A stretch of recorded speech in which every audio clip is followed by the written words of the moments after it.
ஆண்டவரில் எனக்கு மிகவும் பிரியமான சேலம் மாநகரத்தின் அன்பு சகோதர சகோதரிகளே, அன்பார்ந்த குழந்தைகளே, அருள் பணியாளர்களே, அருள் சகோதரிகளே, ஒருவருடைய பிறந்த நாளை உலகமெங்கும் கொண்டாடுகின்றார்கள். 2025 ஆண்டுகளுக்கு முன் பிறந்த இயேசு கிறிஸ்துவின் பிறந்த நாளை. பிரியமானவர்களே, இன்றைக்கு கிறிஸ்துவில் பகிரங்கமாக தங்கள் நம்பிக்கையை அறிவித்து ஏற்றுக்கொண்டவர்கள் மட்டுமல்ல, இன்னும் மற்ற சகோதர சகோதரிகளும் உடன்பிறப்புகளும் இங்கே வந்திருப்பது உண்மையாகவே நெஞ்சை தொடுகின்றது, ஆறுதலாக இருக்கின்றது. பிரியமானவர்களே, உங்கள் எதிர்பார்ப்புக்கேற்ப உங்களுக்கு எல்லாம் வல்லவர் நன்மை செய்வார் என்பதில் சந்தேகமில்லை. இங்கே இருக்கிற கத்தோலிக்கரும் கத்தோலிக்கர் அல்லாதவரும் பிற மதங்களை சார்ந்தவர்களும் எல்லாரும் அபரிமிதமாக ஆண்டவருடைய ஆசிரை பெற வேண்டும் என்று இந்த நேரத்தில் வாழ்த்துகிறேன். உங்கள் எல்லாருக்கும் ஆண்டவர் இயேசுவின் பிறப்பு பெருவிழாவில் நல்வாழ்த்துக்களை முதலில் தெரிவித்துக் கொள்கிறேன். ஹாப்பி கிறிஸ்மஸ் எல்லாருக்கும். பிரியமானவர்களே, பயம் இல்லாத மனிதர் யாருமே கிடையாது. நிறைய போலீஸ் இருந்தால் கூட, பாதுகாப்பவர்கள் இருந்தால் கூட, எந்த நேரத்தில் என்ன நடக்குமோ என்று பலர் பயப்படுகிறார்கள். ஒரு பக்கம் கடவுளை பற்றி பயம், என்னை தண்டித்து விடுவாரோ என்று. இன்னொரு பக்கம் நம்மை பற்றியே நமக்குள் பயம், என்ன நேருமோ, ஏதாவது வியாதி வந்து விடுமோ, ஏதாவது ஆக்சிடென்ட் ஆகிவிடுமோ. இதை விட அதிகமாக மற்றவர்களை பற்றி பயம், என்னை ஏமாற்றி விடுவார்களோ, என்னை தவறாக பயன்படுத்துவார்களோ, என்னை அவமானப்படுத்துவார்களோ என்றெல்லாம் பயம் இருக்கிறது. கடவுள் மனிதனாக பிறந்ததை நாம் கொண்டாடும் போது அவர் சொல்லுகின்ற செய்தி, பயப்படாத, உனக்கு எதிர்காலம் இருக்கிறது, உனக்கு நம்பிக்கை கொடுக்கிறேன் என்பதுதான். பிரியமானவர்களே, இன்றைக்கு விவிலியத்திலிருந்து எசாயா நூலிலிருந்து முதல் வாசகத்தை கேட்டோம். அந்த காலத்தில் அந்த யூதேயா மக்கள் பயந்து கொண்டிருந்தார்கள். அசீரியா படை எடுக்கிறது, அடிமைகளாக நம்மை எல்லாம் பிடித்து கொண்டு போகிறார்கள், நாடு கடத்தி விடுவார்கள், நம் நாட்டை கோயிலை எல்லாம் அழிக்கப் போகிறார்கள், பயந்து போயிருந்தார்கள். அப்போதுதான் கடவுளுடைய செய்தி இறைவாக்குனர் வழியாக இருளில் நடந்து வந்த மக்கள் ஒளியை கண்டார்கள். மரண நிழல் படும் நாட்டில் உள்ளோருக்கு பேரொளி உதித்தது. இப்போ திடீர்னு கரண்ட் கட் ஆயிட்டுனா என்ன நடக்கும்னு தெரியாது, ஒரே சத்தம், பயம். வெளிச்சமாக இருக்கும்போது, மழை தண்ணீர் சாலையெல்லாம் இருக்கும்போது, எங்கே பள்ளம் இருக்கிறது என்று தெரியாது, எங்கே எப்போது விழுவோம் என்று தெரியாது, பயமாக இருக்கிறது.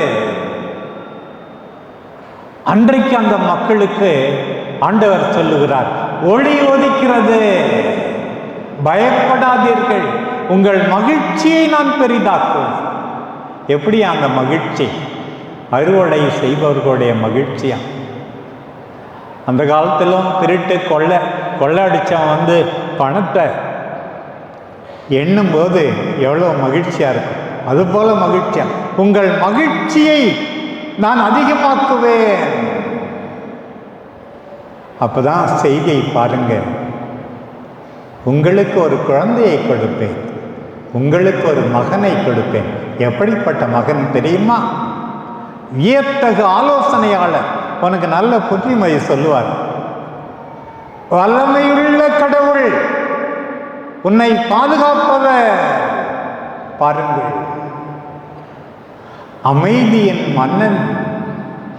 பாருங்க, உனக்கு சமாதானம் வேணுமா, நிம்மதி வேணுமா? அந்த நிம்மதியை கொடுக்கக்கூடிய ஒரு பிள்ளை. பாருங்கள், என்றும் உள்ள தந்தை, அப்பாவா அம்மாவா இருந்து உன்னை பாதுகாக்கிற ஒரு பிள்ளையை கொடுப்பேன் என்று இறைவாக்கினர் வழியாக வாக்களிக்கிறார். பிரியமானவர்களே, பயப்படுவோரே, கலங்குவோரே, ஏமாந்து விடுவோமோ என்று அஞ்சுவோரே, உங்கள் எல்லாருக்கும் இன்றைக்கு சொல்லப்படுகிற முதல் செய்தி, கடவுள் உங்களை கைவிட்டு விட மாட்டார். அவர் மீது நம்பிக்கை கொள்ள வேண்டும். நீங்க கூட நினைக்கலாம், நான்லாம் ஒரு ஆளா? சில பேரை பற்றி இந்த யூடியூப்லாம் சொல்லுவாங்க, நீ எல்லாம் இவன்லாம் ஒரு ஆளா, அவன்லாம் ஒரு ஆளா அப்படின்னு பேசுவாங்க. பேசுகிறவங்களே ஒரு ஆள் கிடையாதுன்னு நமக்கு தான் தெரியும். இவன்லாம் ஒரு ஆளா அப்படின்னு பேசுவாங்க. நீங்கள் கூட நினைக்கலாம், உங்களை வைத்து ஆண்டவர் ஒளியேற்றுவார், சாதனை செய்வார், அற்புதம் செய்வார். பாருங்கள், இன்றைக்கு வாசிக்கப்பட்ட லூக்கா நற்செய்தியின் பகுதி நம் ஆண்டவர் இயேசுவின் பிறப்பை சுருக்கமாக விவரித்து காட்டுகிறது. எப்போ நடந்ததுன்னு சொல்லி உங்களுக்கு தெரியும். இந்த வரலாறு இயேசுவின் பிறப்பில்தான். கிபி கிமு, கிறிஸ்துவுக்கு முன் கிறிஸ்துவுக்கு பின். கிறிஸ்து பிறந்து 2025ஆம் ஆண்டு. எந்த சூழ்நிலையில் அவர் பிறந்தாராம் பாருங்க. அந்த காலத்தில் ரோமையர்கள் தான் எங்கே பார்த்தாலும் தங்கள் அரசாங்கத்தை உருவாக்கியிருந்தார்கள். அந்த பக்கம் பார்த்தா இங்கிலாந்து வரைக்கும், இந்த பக்கம் ஆசியா வரைக்கும், இங்க ஒரு மூலையில் இருந்தது பாலஸ்தீன், அது வரைக்கும் எல்லா இடத்துக்கும் அகஸ்டஸ் சீசர் என்ற பேரரசன், அவனுக்கு கீழே தான் சிரியாவும் இருந்தது. கவர்னரா குரேனியோன்னு ஒரு ஆள் இருந்தார். இவங்க இருக்கும்போது தான் ஒரு கட்டளை அகஸ்டஸ் சீசரிடம் இருந்து, சென்சஸ் எடுக்கணும், நான் குடி கணக்கு எடுக்கணும். குடி கணக்கு எடுக்கணும்னு ஒரு அரசன் சொன்னான்னா என்ன அர்த்தம் தெரியுமா? முதல்ல தன்னை முன்னிலைப்படுத்துகிறான். தற்பெருமை ரொம்ப அதிகம்.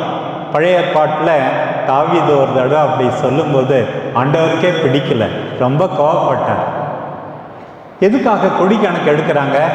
இன்னும் நிறையா வரி விதிக்க ஒரு பக்கம், இன்னொரு பக்கம் மிலிட்ரிக்கு ஆள் எடுக்க இன்னொரு பக்கம், இருக்கிறவங்கெல்லாம் எப்படி கண்ட்ரோல் பண்ணுறதுன்னு ஒரு பக்கம். பேரரசன் கட்டளை. அதுவும் குடிக்கணக்கு இப்போ எடுக்கணும்னா நம்ம வீட்டுக்கே வந்து கேட்பாங்க, ஃபார்மர் ஹெல்ப் பண்ணுவாங்க. அந்த காலத்தில் அவங்களும் தன்னுடைய சொந்த ஊருக்கு போகணுமா பாருங்க. ஒரு பக்கம் குரேனியோ, இன்னொரு பக்கம் மாபெரும் பேரரசர் அகஸ்டஸ் சீசர். அந்த கட்டளைக்கு பணிந்துதான் யோசேப்பும் மரியாவும் தாங்கள் தங்கியிருந்த நாசரேத்தை விட்டு பெத்லகேம் என்ற ஊருக்கு பயணமாகிறார்கள். ஏனென்றால் தாவீதின் குடும்பத்தை சார்ந்தவர் யோசேப்பு. பாருங்க எப்படி அந்த பயணம். இப்போ நம்ம பஸ்ஸில் போகலாம், காரில் போகலாம், டூ வீலரில் போகலாம். அந்த காலத்தில் எப்படி நடையாக நடந்து இல்லைன்னா கோவேரி கழுதையில் பயணம் பண்ணியிருப்பார். அதுவும் நிறை மாத கர்ப்பிணி மரியா. என்ன பேசிக்கிட்டாங்களோ தெரில, நீ இங்கே இருந்துருமா அப்படின்னு சூசேப்பர் சொன்னாரோ என்னோ தெரில. அம்மா சொல்லியிருப்பாங்க, இல்லை நானும் வரேன், நான் மட்டும் எங்கெங்க தனியாக இருக்கிறது அப்படி சொல்லியிருப்பாங்க. அங்கே போன இடம் கேட்குறாங்க. ஹோட்டலில், விடுதியில், உற்றார் உறவினற்ற, ஆனால் இடம் கிடைக்கலையாம் பாரு. நான் நினச்சி பார்த்தேன், ஏன் அவங்களுக்கு இடம் கிடைக்கல? ஒரு பக்கம் சொல்லியிருப்பாங்க, விடுதியில் டூ லேட், ஏற்கனவே ரூம்லாம் ஃபுல் ஆயிடுச்சு, இப்போ நாங்கள் ஒன்றும் செய்ய முடியாது அப்படின்னு சொல்லியிருப்பாங்க. ஏற்கனவே எல்லா அறைகளும் நிரம்பிவிட்டன என்று சொல்லியிருப்பார்கள். இன்னைக்கு ஒருத்தவங்க சொன்னாங்க, இல்லை இந்த அம்மா பார்த்தேன் நிறை மாத கர்ப்பிணியாக இருக்கு, எப்பாவது இந்த நேரத்தில் ஏதாவது குழந்தை கிடந்தன்னா அந்த காலத்தில் அவங்க நம்புகிற மாதிரி ஹீட் ஆகிடுமோ அப்படின்னு வேண்டான்னு சொன்னாங்களோ. எப்படி நாம் பாருங்கள், ஒரு பக்கம் பாருங்கள் பேரரசன் ஆளுநன், இன்னொரு பக்கம் சாதாரண மக்கள். அந்த சாதாரண பெண் மரியாவிடம் இருந்துதான் ஆண்டவர் இயேசு பிறக்கிறார். பிரியமானவர்களே, இன்னைக்கு நான் சொல்கிறேன், அந்த காலத்தில் இப்போ இருக்கிற வசதிலாம் இல்லை, எல்லா வசதியும் இருக்கு. இருந்தாலும் கூட யார்கிட்டையாவது ஏதாவது உதவி கேட்கும்போது கொஞ்சம் வாங்க, உங்ககிட்ட கொஞ்சம் பேசணும், நீங்கள் ஒரு உதவி செய்யணும்னு சொல்லும்போது எல்லாம் என்ன சொல்கிறாங்க தெரியுமா? டூ பிஸி, ரொம்ப பிஸியாக இருக்கு, நிறைய அப்பாயின்மெண்ட் இருக்கு. அப்படித்தான் அன்றைக்கு இடம் கொடுக்கவில்லை. கடவுளே பிறக்க போகிறார் என்று அவர்களுக்கு தெரியவில்லை, இடம் கொடுக்கவில்லை. Your heart is too crowded, உன் இதயம் ரொம்ப தேவையில்லாதோடு குப்பையாக நிரம்பி இருக்கிறது, முக்கியமானதுக்கு நேரம் கொடுக்காமல் இருக்கிறாய். வயதான பெற்றோருக்கு, மாற்றுத்திறனாளிகளுக்கு, திறமை குறைந்தவர்களுக்கு, ஏழைகளுக்கு, எல்லாவற்றையோட கடவுளுக்கு நேரம் இல்லை, நேரம் இல்லை என்று சொல்லிக் கொண்டிருக்காதீர்கள். பிரியமானவர்களே, நான் அடிக்கடி சொல்லுவேன், real love cannot be in the clutches of clock and calendar. உண்மையான அன்பு கடிகாரம், நாட்காட்டி இவற்றின் கோர பிடிகளில் சிக்கி தவிக்க முடியாது என்று சொல்லுவேன். அன்பு இருந்தால் என்னதான் டைம் டேபிள் இருந்தாலும் அதை மாற்றுவாய், நேரம் கண்டுபிடிப்பாய், உதவி செய்வாய் என்று சொல்லுவேன். பிரியமானவர்களே, இந்த கிறிஸ்துமஸ் சமயத்தில் அன்றைக்கு இந்த குழந்தையை ஏற்றுக்கொள்ள மனம் இல்லாமல் இருந்தார்களே, அவர்களைப் போல நாமும் ஏற்றுக்கொள்ளாமல் இருந்து விடக்கூடாது. பிரியமானவர்களே, கடைசியா மாடடை குடில்தான் ஒரு துணியில குழந்தையை பொதிந்து தீவன தொட்டியில மேஞ்சர் wrapped in swaddling clothes and laid in the manger.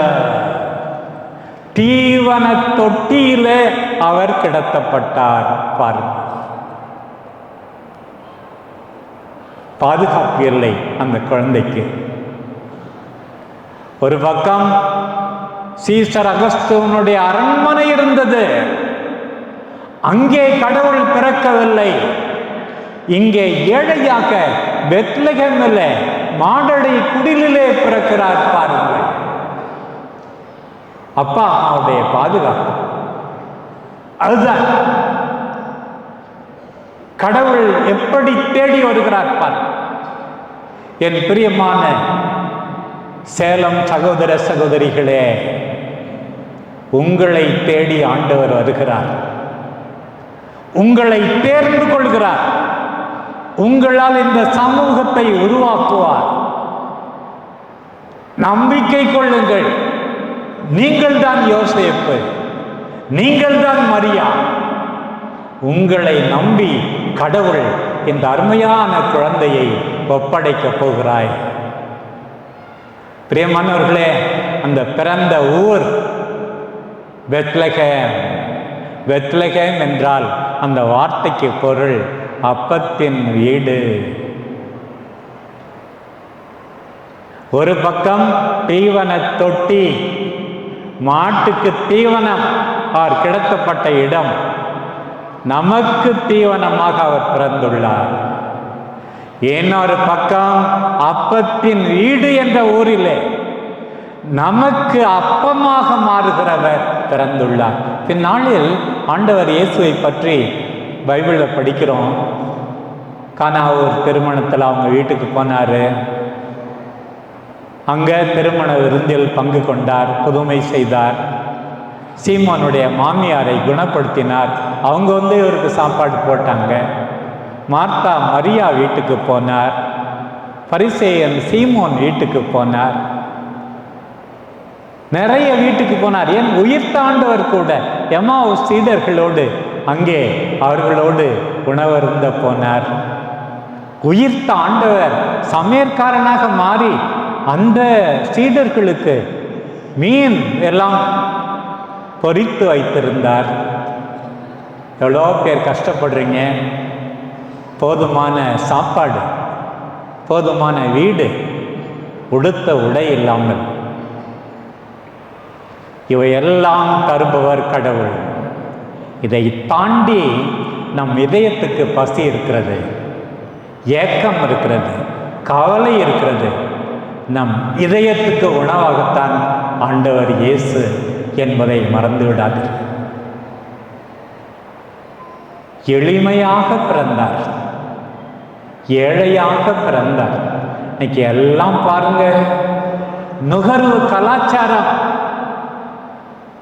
இங்க பாருங்க, பெரிய விழாக்கள் சமயத்தில் நம்ம இந்த பேராலயத்துக்கு முன்னாடி இருக்கிற இந்த சாலையில் போகணும்னா ஒரே டிராஃபிக்கு.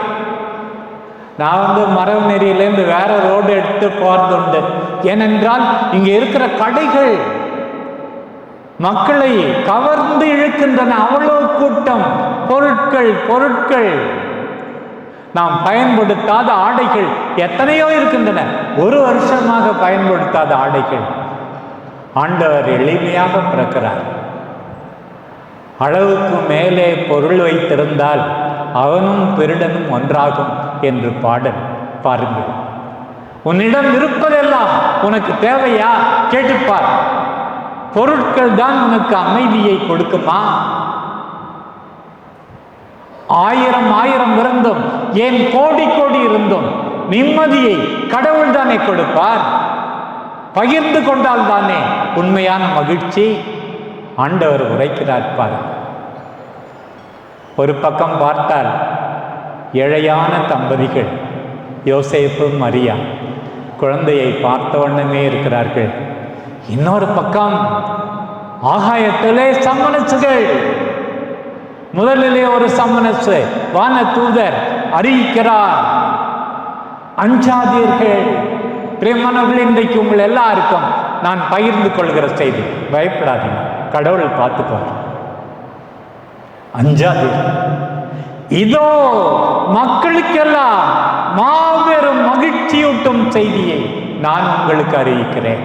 மக்களுக்கெல்லாம், கிறிஸ்தவர்களுக்கு மட்டுமல்ல, எல்லா மக்களுக்கும் மாபெரும் மகிழ்ச்சியூட்டும் செய்தியை நான் உங்களுக்கு அறிவிக்கிறேன்.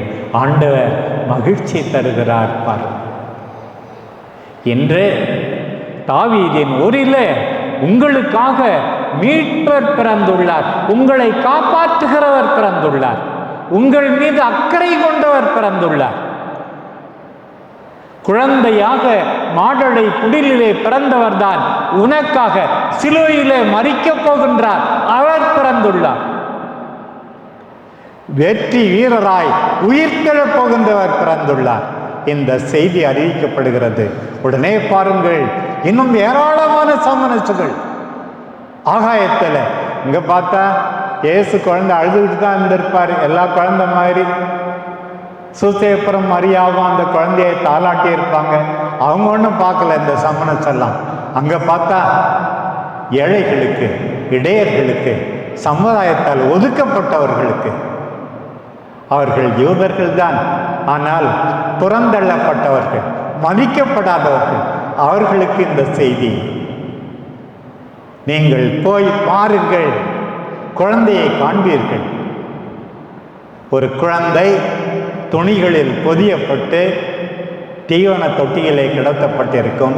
அதுதான் உங்களுக்கு அடையாளம்.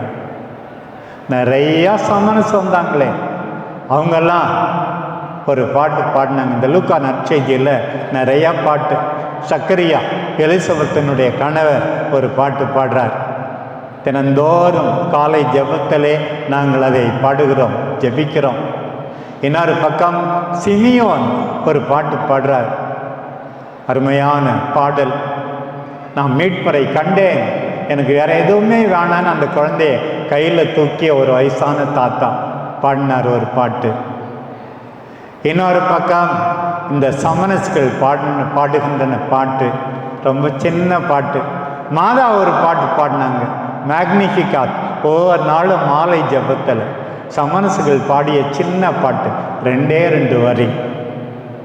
இன்றைக்கு ஆசையோடு அக்கறையோடு ஏக்கத்தோடு வந்திருக்கிறீர்களே, உங்கள் எல்லாருக்கும் இந்த சமணசுகள் பாடிய பாட்டு தான் முக்கியமான செய்தி. அந்த சமணசுகள் என்ன சொன்னதவா, அதான் ஒவ்வொரு திருப்பலியிலும் பாடினோம்.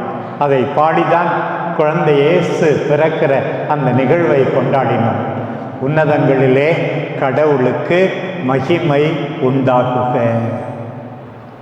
பிரியமானவர்களே, எந்த மதத்தை சார்ந்தவர்களாக இருந்தாலும் சரி,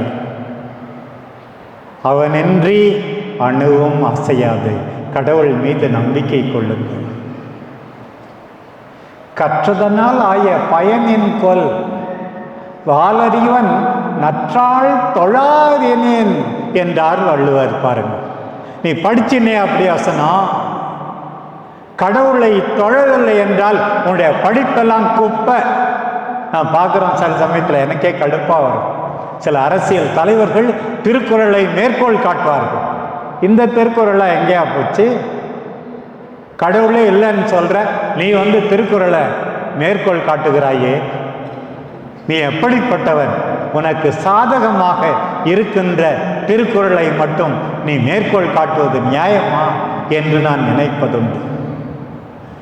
உன்னதங்களிலே கடவுளுக்கு மகிமை உண்டாகுக. திருப்பாடல் 127. நீ விடியற்காலையில் எழுந்திருப்பதும் வீண், ராத்திரி ரொம்ப நேரம் கழித்து தூங்க போவதும் வீண்.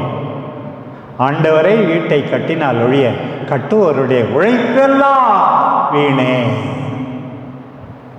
ஏசாமி சொன்னார், என்னை பிரிந்து உங்களால் எதுவுமே செய்ய முடியாது. கடவுளுடைய மகிமை, ஆண்டவரே எல்லாம் உம்முடைய விருப்பம், உம்முடைய மகிமைக்காக செய்கிறேன். பாருங்கள், இங்கே கூட அழகாக எழுதி போட்டிருக்கிறது, the more you honor me, the more I will bless you.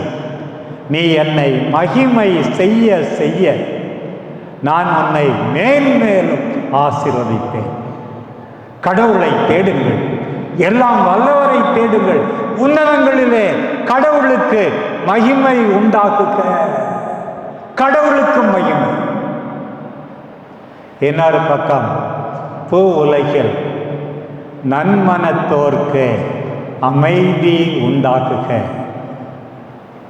பூ உலகில் நன்மனத்தோர்க்கு அமைதி உண்டாகுக.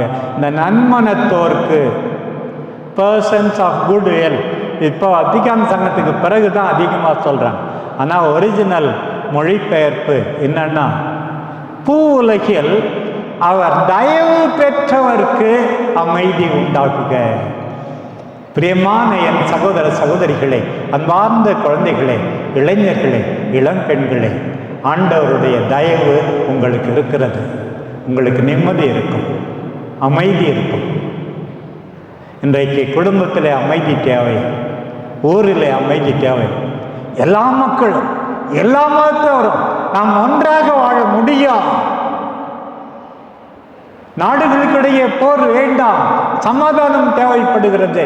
ஆண்டவரே எங்கள் மீது தயவு காட்டும், எங்களை அன்பு செய்யும் ஆண்டவரே. பணம் இருக்கு, வீடு இருக்கு, ஒருத்தர் பேச மாட்டேங்கிறோம். ஆண்டவரே சமாதானம் இருக்கட்டும். ஆண்டவரே, ஆண்டவருக்கு மகிமை, மனிதர்களுக்கு அமைதி, சமாதானம். பாருங்கள், இதுதான் அன்றைக்கு சமணசுகள் பாடிய கீதம். இந்த கீதத்தை கேட்டு அவர்கள் எல்லாம் போனார்கள். சாதாரணர்கள் மீண்டும் ஏழைகள், ஒதுக்கப்பட்டவர்கள், மதிக்கப்படாதவர்கள் போய் குழந்தையை கண்டார்கள், வணங்கினார்கள். இன்னொரு பக்கம் ஞானிகள் ரொம்ப தூரத்தில் இருந்து அவர்கள் நட்சத்திரங்களை, கோள்களை ஆராய்ந்தார்கள். மெசியா பிறந்திருக்கிறார் என்று கண்டு எருசலேமுக்கு வந்தார்கள். அங்கே மறைநூல் அறிஞர்கள் புத்தகத்தை படித்து அவர்கள் தெரிந்து கொண்டார்கள். யாராயிருந்தாலும் சரி, கடவுள் எல்லாரையும் கூப்பிடுகிறார். படித்தவர்களை கூப்பிடுகிறார், படிக்காதவர்களை கூப்பிடுகிறார், உங்களை கூப்பிடுகிறார், என்னை கூப்பிடுகிறார், கிறிஸ்தவர்களை கூப்பிடுகிறார், மற்றவர்களை கூப்பிடுகிறார். வந்து அவரை கண்டு நாம எளிமையை, மென்மையை, கனிவை கற்றுக்கொள்ள வேண்டும். அவரை போல வாழ வேண்டும். பிரியமானவர்களே, இந்த விழா கொண்டாட்டம் எதுக்கு தெரியுமா? நம்ம எல்லாரும் இன்னும் அதிகமாக அன்பு வாழ்வு. ஒரு பக்கம் கடவுளை தேடுவதால் குடும்பத்தாரை மதிப்பது. இரண்டு விதத்திலே அன்பு செய்ய வேண்டும். முதல் அன்பு கிஃப்ட். இப்போ கிறிஸ்மஸ் சமயத்தில் நிறைய பேர் கிஃப்ட் கொடுக்குறாங்க. எனக்கு கூட நிறைய பேர் கொடுத்தாங்க. விஷயத்தை வச்சுக்கோங்க அப்படின்னு சொல்லிலாம் கொடுக்குறாங்க. அது ஒரு விதத்தில் அன்பு. இதை தாண்டி பெரிய அன்பு என்ன தெரியுமா? யாரை அன்பு செய்கிறோமோ அவர்களுக்காக நாம் துன்புறுவது. யாரையும் துன்புறுத்தாதீர்கள். எல்லாருக்கும் உங்கள் நேரத்தை கொடுங்கள், பொருட்களை கொடுங்கள், உழைப்பை கொடுங்கள். உங்கள் கணவருக்காக, மனைவிக்காக, பிள்ளைகளுக்காக, பெற்றோருக்காக, உடன்பிறப்புகளாக துன்புறுங்கள். இதுதான் இன்றைக்கு ஆண்டவர் எடுக்கின்ற கிறிஸ்து பெருவிழாவின் செய்தி. பிரியமானவர்களே, இத்தனை மௌனமாக, உன்னிப்போடு, அக்கறையோடு விழா கொண்டாட வந்து ஆண்டவர் வழியாக கிடைக்கின்ற இந்த நல் வார்த்தைகளுக்கு செவிமடுத்த உங்கள் ஒவ்வொருவரையும், உங்கள் குடும்பங்களையும், உங்கள் நெஞ்சுக்கு நெருக்கமானவர்களையும் குழந்தை இயேசு ஆசீர்வதிப்பாராக. மகிழ்ச்சியாக இருங்கள். ஆமென்.